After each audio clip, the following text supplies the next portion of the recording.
திராவிட முன்னேற்ற கழகத்தை உருவாக்கிய பேர் அண்ணா அவர்கள் களம் ஒரு குடும்பம். நாங்க இன்றைக்கு திமுக கருணாநிதி குடும்பம் மாறி போச்சு. திமுக கருணாநிதி குடும்பம் ஆச்சு. அது கருணாநிதியுடைய திமுகங்கிறது ஜனநாயக முறையில் கட்சியில் அது ஒரு கார்பரேட் கம்பெனி ஆகிவிட்டது. நீங்க பாத்தீங்கன்னா திரு கருணாநிதி முதலமைச்சர் வந்தாரு, அதுக்கு பிறகு ஸ்டாலின் முதலமைச்சர். இப்ப உதயநிதி கொண்டு வருவதற்கு துடிச்சிட்டு இருக்காரு. ஒருபோதும் நடக்காது. ஸ்டாலின் அவர்களே ஒருபோதும் நடக்காது.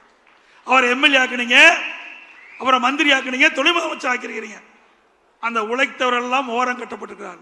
துரைமுருகன் அவர்கள் இப்பொழுது இருக்கின்ற சட்டமன்ற உறுப்பினர்களே அதிக நாள் சட்டமன்ற உறுப்பினர் இருந்தவர் அண்ணன் துரைமுருகன் அவர்கள்.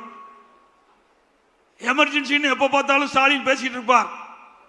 விசா சட்டத்தில் நாங்கள் சிறை சென்றோம் சொன்னார். அப்பொழுதும் துரைமுருகன் அவர்களும் எமர்ஜென்சியில பாதிக்கப்பட்டவர் தான்.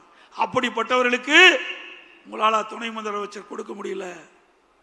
திரு கருணாநிதி குடும்பத்தில் இருந்தவர்கள், திரு ஸ்டாலின் குடும்பத்தில் இருந்தவர்களுக்கு தான் ஆட்சியிலும் பங்கு, அதிகாரத்திலும் பங்கு. அப்படிப்பட்ட நிலைமை தான் திமுக இருக்குது.